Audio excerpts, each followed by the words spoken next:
सबसे बड़ा पाप क्या है? हरि बोल। सबसे बड़ा पाप, आप धर्म कर्म पूजा पाठ मंदिर आदि कुछ करो ना करो, पर सबसे बड़ा पाप कैसे होता है? नहीं चाहिए दिल दुखाना किसी का, दिल दुखाना किसी का, नहीं चाहिए दिल दुखाना किसी का, नहीं चाहिए दिल दुखाना किसी का। सदा ना रहा है, सदा ना रहा है जमाना किसी का। बोलिए जोर से, नहीं चाहिए दिल दुखाना, नहीं चाहिए दिल दुखाना किसी का। सदा न रहा है, सदा न रहेगा ज़माना किसी का। नहीं चाहिए दिल दुखाना किसी का।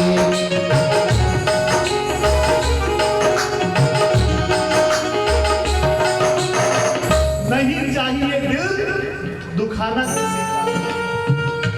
मंदिर तोड़ मस्जिद तोड़, ये तो मजा का है यारो।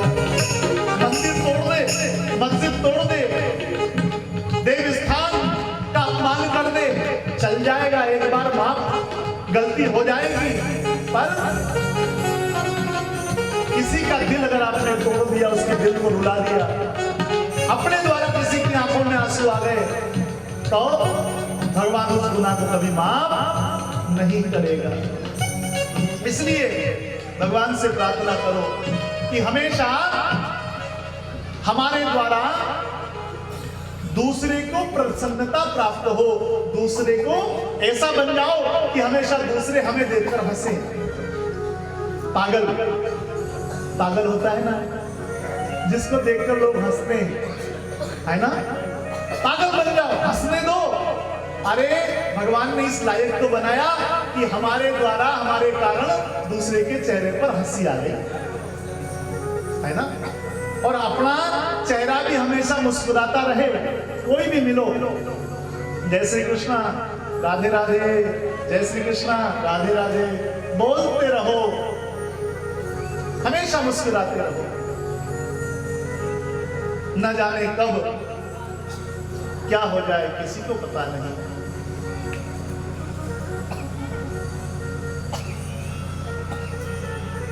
है गोविंद,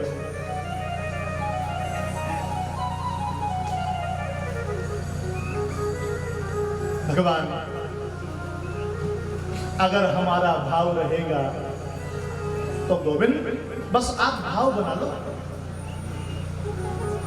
गोविंद आपको कुछ भी करने की आवश्यकता ना पड़ेगी, गोविंद आपको बुला लेंगे अपने शरण में। हाँ, आप थोड़ा प्रयास तो करो, चलने का प्रयास तो करो। बैठे रहो समुद्र के किनारे, कभी कभी तो लहर आएगी। हाँ, मैं जब पहले शुरू जब हरिद्वार जाता था गुरुदेव के दरबार में, तो वहां सारी व्यवस्था रहती थी सोने की, फिर भी शाम के समय, गर्मी का समय जब होता था, शाम के समय एक बिछाने का लेकर के, एक ओढ़ने का लेकर के हम माँ गंगा के जो सीढ़ियां है ना, घाट, वहां जाकर के, बिल्कुल यहाँ तो गंगा मैया बहती थी, अगर रात को भूल से अगर करवट बदल ली जाए तो गंगा जी में, हाँ, और ऐसे ही सोते थे। मैं जब पानी की बोतल साथ रखता था तो वो तो कभी कभी तो सुबह तो नजर ही नहीं आती, हवा भी चलती थी ना वहां।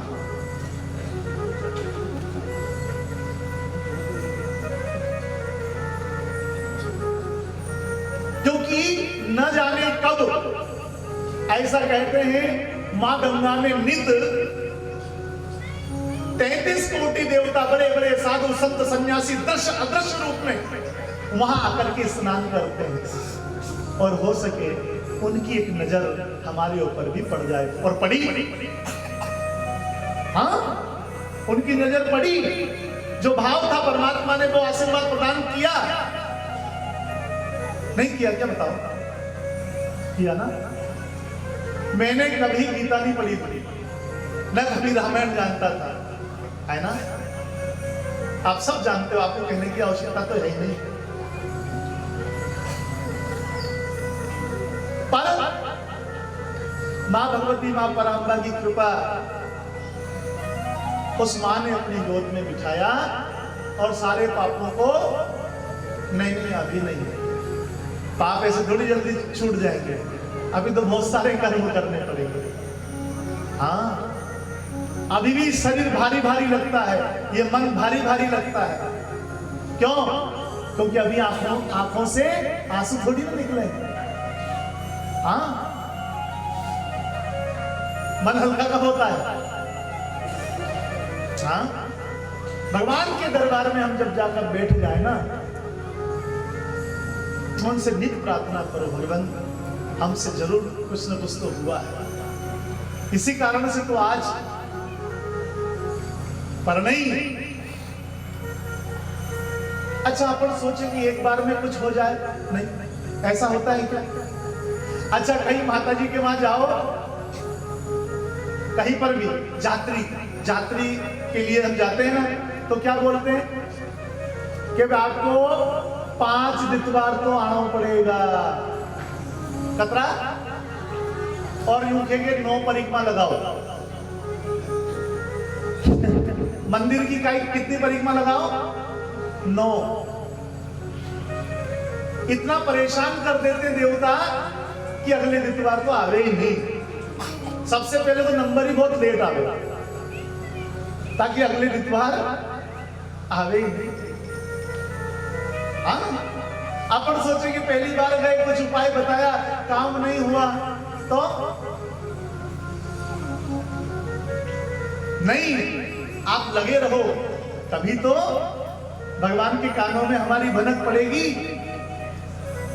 राम नाम रटते रहो जब तक घट में प्राण, कभी तो दीन दयाल के भनक पड़ेगी कान। पर राम झरोके बैठ के सबका मुजरा ले, जैसी जिसकी चाकरी वैसा ही फल देत। जैसे हमारे कर्म रहेंगे वैसा ही फल हमको प्राप्त।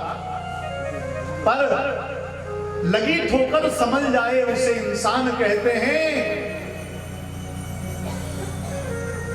इंसान किसे कहते हैं? ठोकर लगे समझ जाए कि बार बार नहीं, बार बार नहीं, एक बार ठोकर लग जाए वो समझ जाए।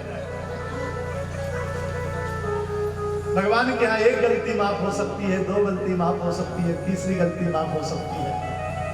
बार बार थोड़ी ना भगवान बैठा है।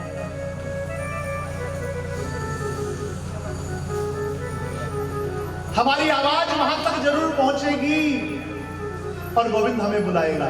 जैसे चरण पहाड़ी के ऊपर चढ़ करके बहुत सुंदर बांसुरी की नाद गोविंद कर रहा है और सब गोपियों को बुला रहा है।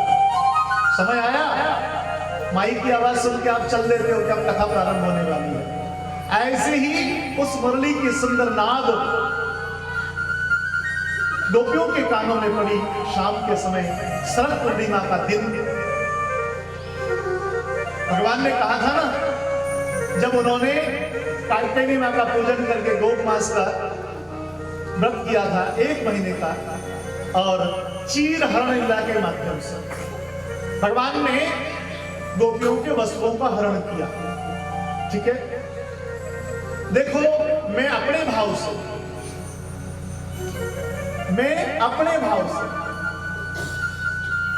कथाकारों ने क्या कहा क्या नहीं कहा कि भगवान त्रिलोकी का नाथ जो बड़े बड़े देवी देवता साधु संत सन्यासी जिसके सामने हाथ बांधे खड़े होते हो, शेष महेश गुणेश जिसके नैति नैति गुणगान करते हो, क्या वो गोपियों के कपड़े चुराएगा? कपड़े चुराएगा ना। भगवान ने कौन से कपड़ों का हरण किया? गोपियों के कौन से कपड़े चुराए? अज्ञान रूपी कपड़े चुराए और ज्ञान रूपी कपड़े उनको भगवान ने पहनाए। अज्ञान रूपी कपड़ों का हरण किया भगवान ने। काय का हरण किया? अज्ञान का। और ज्ञान रूपी वस्त्र गोपियों को भगवान ने पहनाए।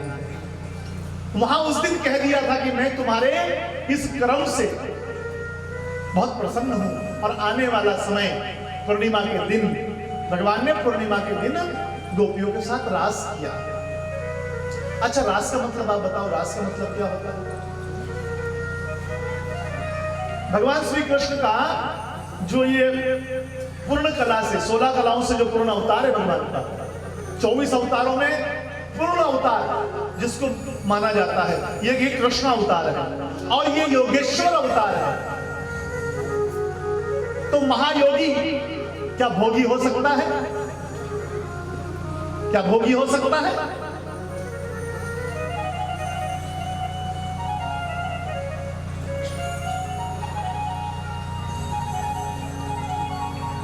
भगवान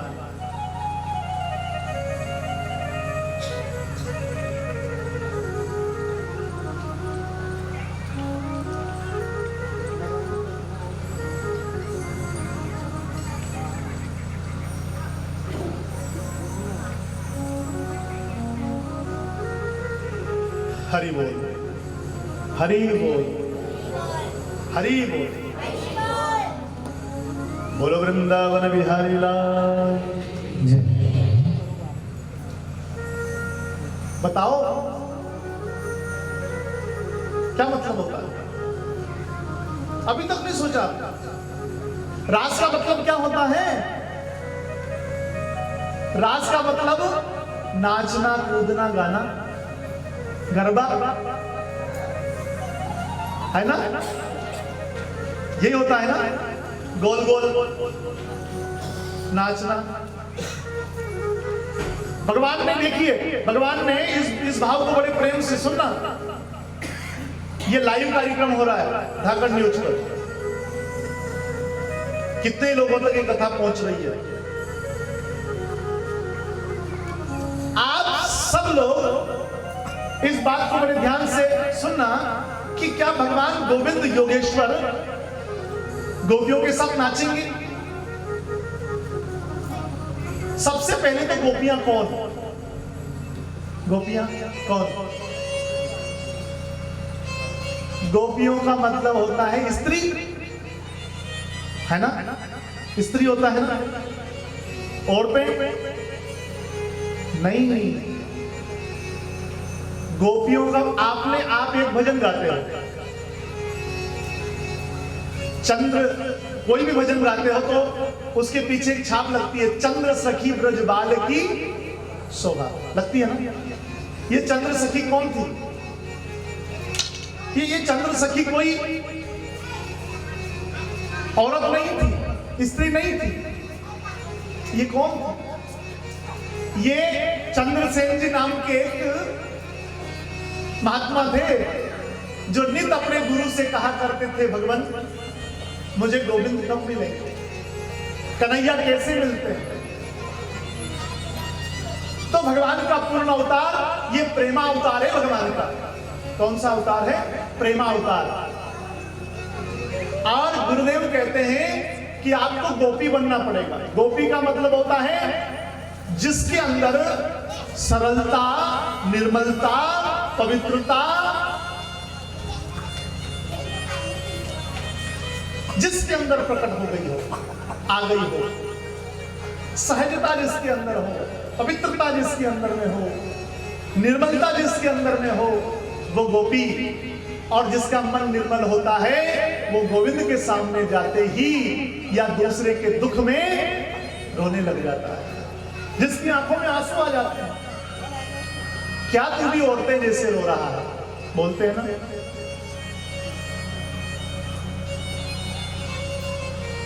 गोपी का मतलब स्त्री ही नहीं, स्त्री पुरुष आदि आदि सब, भगवान शिव भी गोपी बने।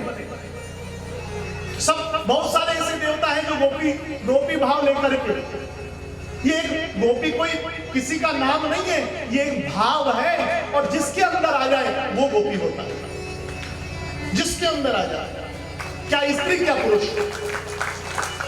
भगवान शंकर के अंदर गोपी भाव आ गया तो वो भी गोपी बन गए और गोपेश्वर कहलाए भगवान गोपीनाथ।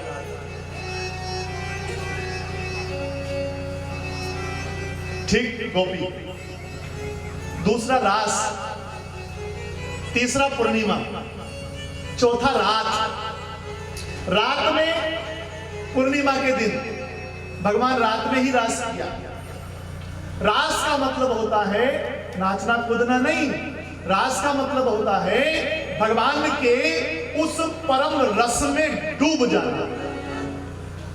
रास का सही मतलब भगवान के रस में डूब जाना, उस नाम के रस में डूब जाना, उस गुणगान के रस में डूब जाना, ये रास। पूर्णिमा, भगवान पूर्ण है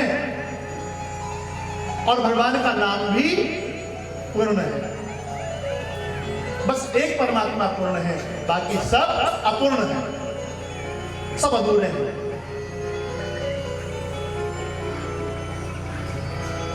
रात, भगवान के उस रस में जिसका मन रत गया, ये रात्रि। योगी दिन में सोता है और रात को जागता है। गीता कहती है योगी दिन में सोता है, रात में जागता है, और भोगी क्या करता है? भोगी रात में तो सोता है और दिन में कमाता फिरता, खाता फिरता, यहां वहां भटकता रहता है। कहने का तात्पर्य है रात का मतलब जहां भगवान का भक्त उस परमात्मा का ध्यान करने बैठ जाए, उसके लिए न तो दिन न रात, दोनों एक समान है। भगवान के उस रस में रत हो जाना, ऐसा ही हुआ। बहुत सुंदर भाव से जो भगवान की जिसके हृदय में गोप्य भाव था, सुंदर सी बांसुरी का नाद हो रहा है।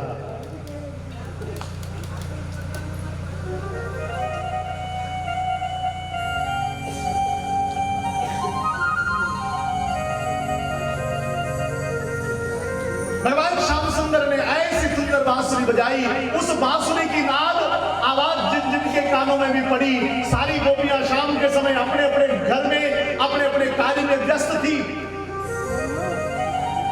मन उनका भगवान के श्री चरणों में लग रहा था, पर अपना अपना कार्य कर रही थी। कोई पति सेवा कर रही थी, कोई रोटी बना रही थी, कोई शाम का समय दूध निकाल रही थी, कोई श्रृंगार कर रही थी। शाम के समय जब दिन भर काम करती है, नहा धोने के बाद में श्रृंगार कर रही थी। कोई क्या कर रही थी, कोई क्या कर रही थी, सब अपने अपने काम में व्यस्त थी शाम का समय। और जैसे ही बांसुरी की नाद हुई तो सारी गोपियां उस बांसुरी की नाद को सुनकर के पागल हो गई। जैसे सांप बीन की आवाज सुनकर के मदमस्त हो जाता है और भागने लगता है, कहां से बीन बज रही है, उधर सांप भागने लगता है, बीन से निकल जाता है। ऐसे ही सारी गोपियां अपना अपना सब काम छोड़ करके रोटी तवे पे,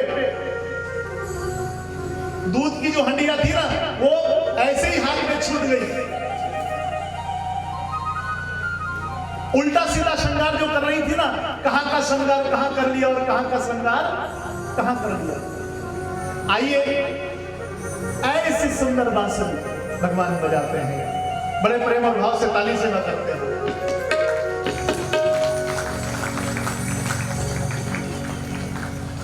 गोपिया दौड़ी आई, गोपियां दौड़ी आई। ऐसी मुरली बजाई शाम तूने, ऐसी मुरली बजाई शाम तूने, ऐसी मुरली बजाई गोपियां दौड़ी आई, गोपियां दौड़ी आई, गोपियां दौड़ी आई, गोपियां दौड़ी दौड़ी आई। ऐसी मुरली बजाई शाम तूने, ऐसी मुरली बजाई शाम तूने, ऐसी मुरली बजाई गोपियां दौड़ी आई, गोपियां दौड़ी दौड़ी आई, गोपियां दौड़ी आई, गोपियां दौड़ी आई। बड़े भाव से ताली सेवा करते हुए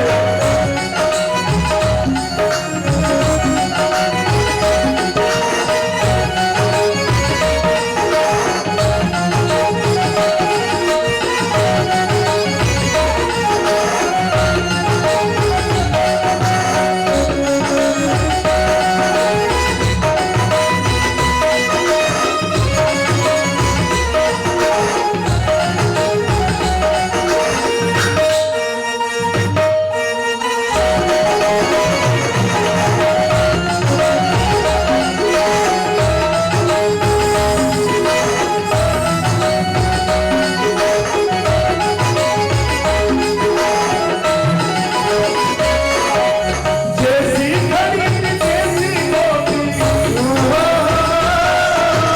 जैसी घड़ी जैसी गोपी, ऐसी उठूट आई गोपियां दौड़ी आई, गोपियां दौड़ी आई, गोपियां दौड़ी आई। ऐसी बंसी बजाई शाम को, ऐसी मुरली बजाई शाम तूने, ऐसी मुरली बजाई गोपियां दौड़ी आई, गोपियां दौड़ी दौड़ी आई। गोपियां दौड़ी आई, गोपियां दौड़ी आई। बड़े भाव से ताली सेवा करते हुए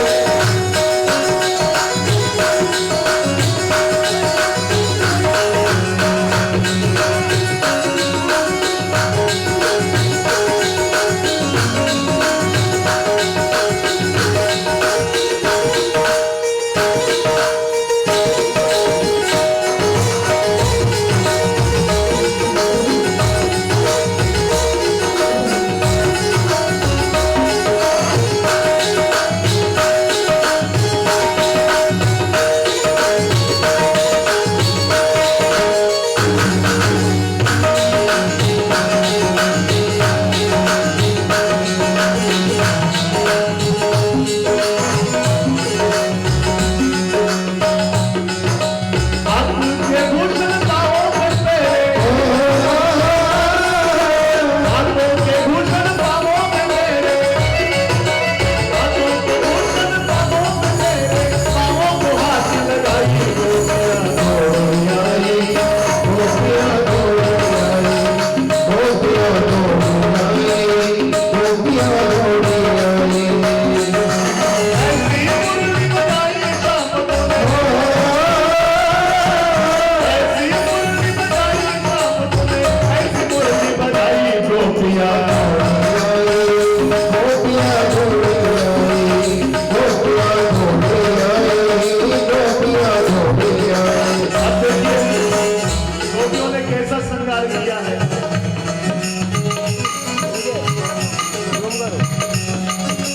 लाख का भूषण कानों में तेरे, नाग आभूषण कानों में तेरे, लाख का भूषण कानों में तेरे, नाग आभूषण कानों में तेरे। लाख का भूषण कानों में तेरे, ओ, लाख का भूषण कानों में तेरे, कानों को नाक लगाई गोपियां दौड़ी आई, गोपियां दौड़ी आई, गोपियां दौड़ी आई।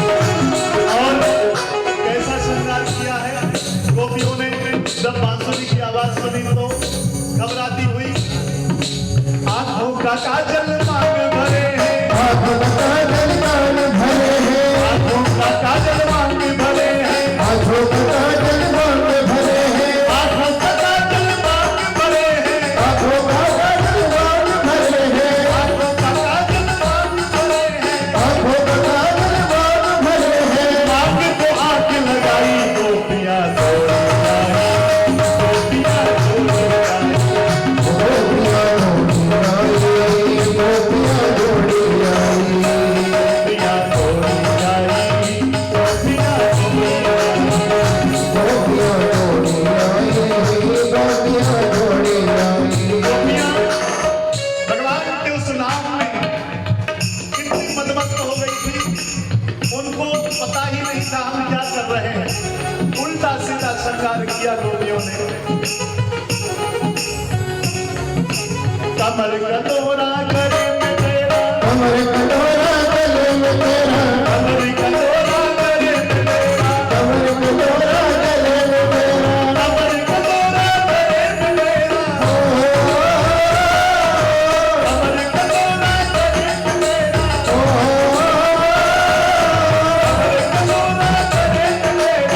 गले को कमर लगाई, गोपियां दौड़ी आई, गोपियाँ दौड़ी आई, गोपियां दौड़ी आई, गोपियां दौड़ी आई, गोपियां दौड़ी आई। दौड़ी आई, गोपियाँ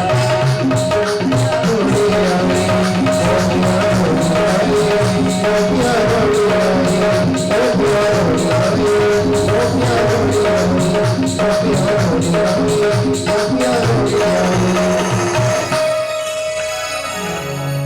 ऐसी मुरली बजाई शाम तूने, ऐसी मुरली बजाई शाम तूने, ऐसी बंसी बजाई, गोपियां दौड़ी आई, गोपियां दौड़ी दौड़ी आई। ऐसी बांसुरी का नाद, वो ऐसा श्रृंगार करके आई और सब कन्हैया के सामने आकर के खड़ी हो गई। पूर्णिमा की रात्रि को, शरद पूनम के दिन सब सामने खड़ी हो गई। कन्हैया सबको देखकर हंसने लगे। जब कन्हैया ने सबकी दशा देखी, हरि बोल, राधे राधे बोल, राधे राधे, तो उनकी दशा को देख करके गोविंद हंसने लगे ना, तो सब गोपियां बोलती है, बारे गोविंद, एक तो हमको बुलाया बांसुरी में, हम सबका नाम लिया तूने, एक तो हमको बुलाया, और अब जब हम आ गए तो हमको देखकर हंसता है, हमारे ऊपर हंसता है। गोविंद कहते, मैं तुम्हारे ऊपर नहीं हंस रहा, तुम्हारे इस पागलपन पर हंस रहा। भगवान कहते, कितना प्रेम करती हो तुम मुझे, पता ही नहीं लगा तुमको।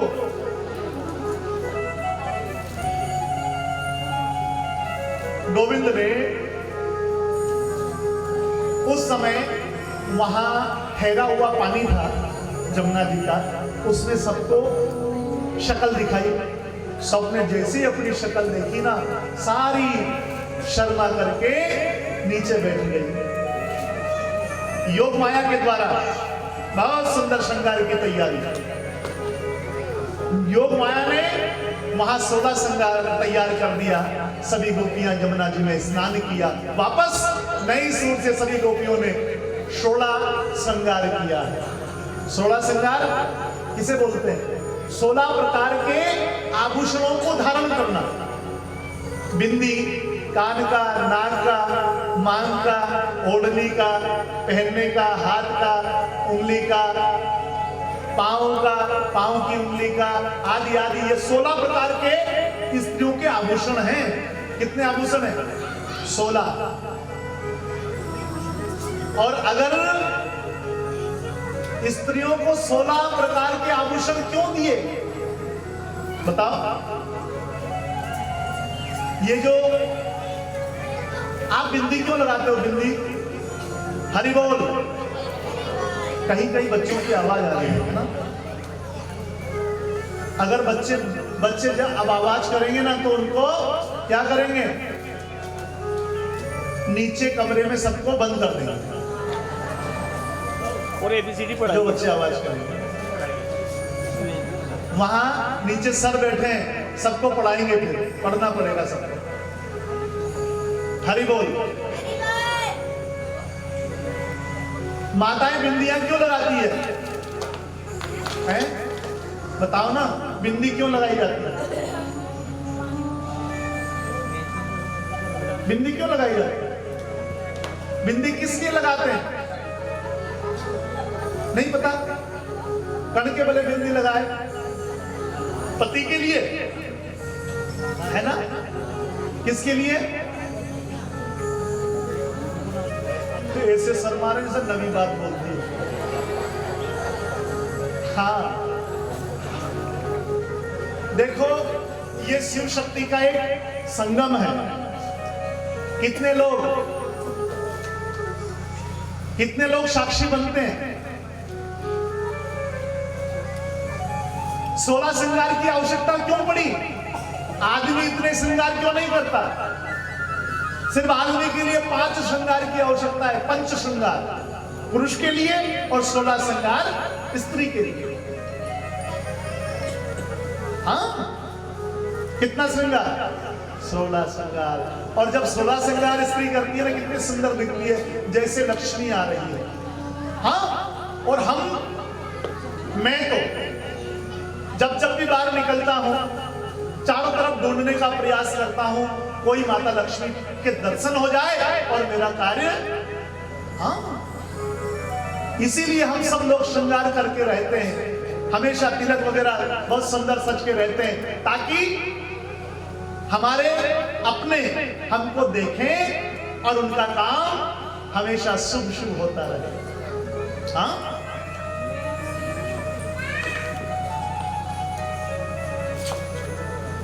बिंदी इसलिए लगाई जाती है, यहां क्या होता है? शिव जी के यहां तीसरा नेत्र है। शिव जी का नेत्र खुलने में समय लगता है, पर मां भगवती का जो तीसरा नेत्र वो खुलने में समय नहीं लगता। ये स्वाद के लिए नहीं लगाते बिंदिया, उस अपने तीसरे नेत्र को दबाने के लिए, ताकि वो खुल न जाए।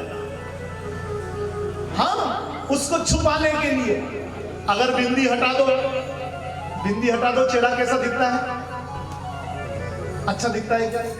चाहे चंदन की, चाहे लाल कुमकुम, या जो हम लगाते हैं, लगाना चाहिए, सबको लगाना चाहिए। चंदन की भी आप सबको लगाना चाहिए, और वो दूसरी भी आप सबको लगाना चाहिए। अच्छा, पहले क्या होता था? अब के जमाने में बिंदी गोल हो गई। पहले बिंदी नहीं, तिलक होता था। स्त्रियां भी, माताएं भी लंबा तिलक